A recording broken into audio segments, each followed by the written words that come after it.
नमस्कार, आप देख रहे हैं नई आवाज न्यूज चैनल। मैं हूं आपके साथ अंशु शर्मा। रुक करते हैं खबरों की ओर। रुड़की के ढंढेरा पहुंचे पूर्व मुख्यमंत्री हरीश रावत का कांग्रेस के सैकड़ों कार्यकर्ताओं ने जोरदार फूलमालाओं से स्वागत किया। हरीश रावत 2024 के लोकसभा चुनाव की तैयारी को लेकर गांव-गांव जाकर कांग्रेस पार्टी को मजबूत करने में जुटे हैं। कानपुर विधानसभा के ढंढेरा पहुंचे हरीश रावत ने कहा, कर्नाटक की जीत से उत्तराखंड में कांग्रेस कार्यकर्ताओं में भारी उत्साह है। कर्नाटक की जीत से अब देश में भी परिवर्तन होना तय है। पूर्व मुख्यमंत्री ने कहा, जब कोई पार्टी कमजोर होती है उस पर हमेशा गुटबाजी के आरोप लगते हैं, लेकिन सत्ता में आने पर गुटबाजी दिखाई नहीं देती। हरीश रावत ने कहा, उन्होंने पार्टी को मजबूत करने के लिए कांग्रेस की हाथ से हाथ जोड़ो यात्रा को पुनः शुरू किया, जो अब हरिद्वार के सभी गांव में पहुंचेगी। उन्होंने कहा कि एक पत्र के माध्यम से उन्होंने लोगों तक एक अपील भी पहुंचाने का काम किया, जिससे लोग कांग्रेस पार्टी से मजबूती से जुड़ सके। पूर्व मुख्यमंत्री हरीश रावत ने लोगों की समस्याएं भी सुनी। कांग्रेस संगठन विभिन्न प्रकोष्ठों के पदाधिकारियों से भी मुलाकात की। उन्होंने कहा, आने वाला समय कांग्रेस का है। लोकसभा चुनाव में कांग्रेस फिर से केंद्र की सत्ता में लौटेगी। इस अवसर पर हरिद्वार ग्रामीण कांग्रेस जिलाध्यक्ष राजीव चौधरी, इंटक जिलाध्यक्ष उदय सिंह पुंडी, डॉक्टर गौरव चौधरी, ठाकुर वीरेंद्र सिंह, सेठपाल परमार, महानगर व ब्लॉक स्तर के कांग्रेस जनों ने भाग लिया। इस कार्यक्रम का उद्देश्य आमजन को कांग्रेस से जोड़ने के लिए प्रोत्साहित करना रहा, जिसमें नगला इमरती तक लगातार लोग जुटते चले गए। अभी तो कांग्रेस पार्टी मजबूत होती ही जा रही है। कर्नाटक का चुनाव बहुत सही तरीके से और बहुत आलीशान तरीके से कांग्रेस ने जीता है और एक मैसेज पूरे हिंदुस्तान में गया है, जिसमें विपक्ष को आगे बढ़ने के लिए कदम मिल गया है। आप ये देखिए, आज की डेट में जितना विपक्ष है वो कांग्रेस को आगे बढ़ाकर और आगे रखकर, अग्रिम में रखकर अगला इलेक्शन 2024 का जो लोकसभा का होने जा रहा है उसे लड़ने जा रहा है। हरीश रावत कैसे रहेगा लोकसभा हरिद्वार? देखिए, हरीश रावत हमारे सबसे लोकप्रिय चेहरों में से एक चेहरा है उत्तराखंड के।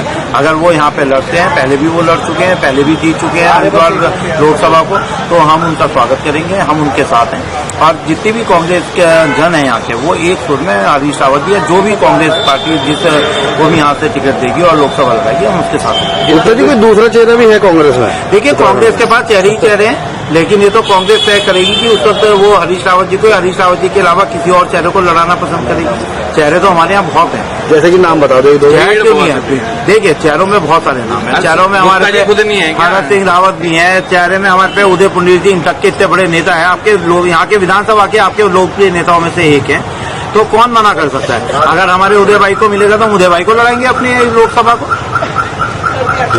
हाथ से हाथ जोड़ो कार्यक्रम का, और आज मेरे यहाँ से इन्होंने इस कार्यक्रम की शुरुआत की है। आज यहाँ से नगला तक पैदल यात्रा करेंगे, उसके बाद 51 यात्राएं होंगी छोटी छोटी, मतलब एक बना के।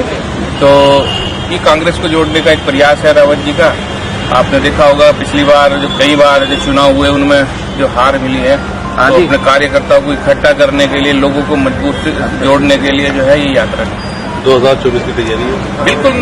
देखो, वैसे तो कांग्रेस का कोई भी बड़े से बड़ा या छोटे से छोटे कार्यकर्ता है, वो 24 घंटे चुनाव के लिए तैयार रहता है। लेकिन जब थोड़ा समय रह जाता है, साल 1.5 साल का, तो आदमी और जो कार्यकर्ता और नेता वो तेजी पकड़ते हैं। तो वो अब समय आ गया, लगभग 1 साल बच रहा है, तो अपने कार्यकर्ताओं को जगाने का काम करेंगे। जागते, खाते, पीते, रहते, चलते हर समय 2024 को लक्ष्य मान के चलना चाहिए, क्योंकि वो महाचुनाव है, चुनावों का चुनाव है। तो यदि आप जहाँ से राजनीति की दिशा बननी है उसकी चिंता करके नहीं चलेंगे तो फिर किस बात की चिंता करके चलेंगे? कर्नाटक में कांग्रेस की सरकार बन गई है, क्या मानते हैं कि उत्तराखंड के अंदर भी दोबारा कोई आएगा नजर इस तरीके से? निश्चित तौर पर, बिल्कुल। देखिए, गुटबाजियाँ होती हैं कभी कभी। जब आप कमजोर होते हैं तो ज्यादा गुट दिखाई देते हैं, और जब आप ताकत पकड़ते हैं, जब जनता आपके साथ जुड़नी शुरू होती है, तो गुटबाजियाँ अपने आप पृष्ठभूमि में चली जाती हैं।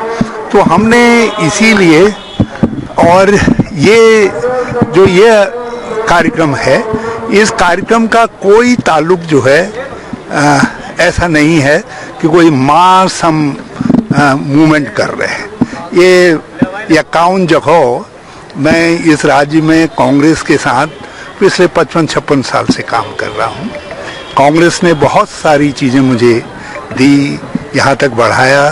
तो मेरा दायित्व है कि मैं लोगों के पास जाऊं और बात करूं, इसलिए मैं 51 जगह जा रहा हूं। एक व्यक्तिगत अपील मैंने बनाई है लोगों से, एक चिट्ठी बनाई है मेरी कोशिश रहेगी कि मैं इस चिट्ठी को अपने हाथ से बांटूं।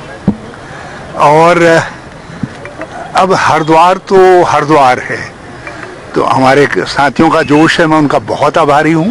लेकिन मेरी कोशिश ये रहेगी कि अधिकांश जगह 20-21 ज़्यादा से ज़्यादा, और नहीं तो 4-5 लोगों के साथ इस यात्रा को हम आगे बढ़ाएंगे, क्योंकि ये यात्रा लोगों के साथ एक व्यक्तिगत जुड़ाव बनाने के लिए की जा रही है। 2000 के नोट को लेकर के क्या कहेंगे? हाँ, मैंने कहा ना, 2024 जो है हर हालत में जीतना है, भारत के संविधान के लिए जीतना है, लोकतंत्र के लिए जीतना है। अच्छा, मोदी सरकार ने 2000 का नोट बंद कर दिया। ये देखिए, उनका जो ढकोसला था वो सामने आ गया। जो बात हमने नोटबंदी के समय में कही थी, हमारी सारी आशंकाएं सही सिद्ध हुई, और मोदी जी ने जो कुछ उस समय सफाई में कहा था वो सब गलत सिद्ध हुआ। उसका सबसे बड़ा प्रमाण यह है कि 2000 का नोट बंद करना पड़ा। उन्होंने 2000 का नोट जारी करते वक्त कहा था कि अब हमने लगाम लगा दी है काले धन पर, हमने लगाम लगा दी है भ्रष्टाचार पर, हमने लगाम लगा दी है आतंकवाद पर, हमने। तो ये थी कुछ खास खबरें। बाकी खबरों के लिए देखते रहिए नई आवाज न्यूज चैनल। नमस्कार।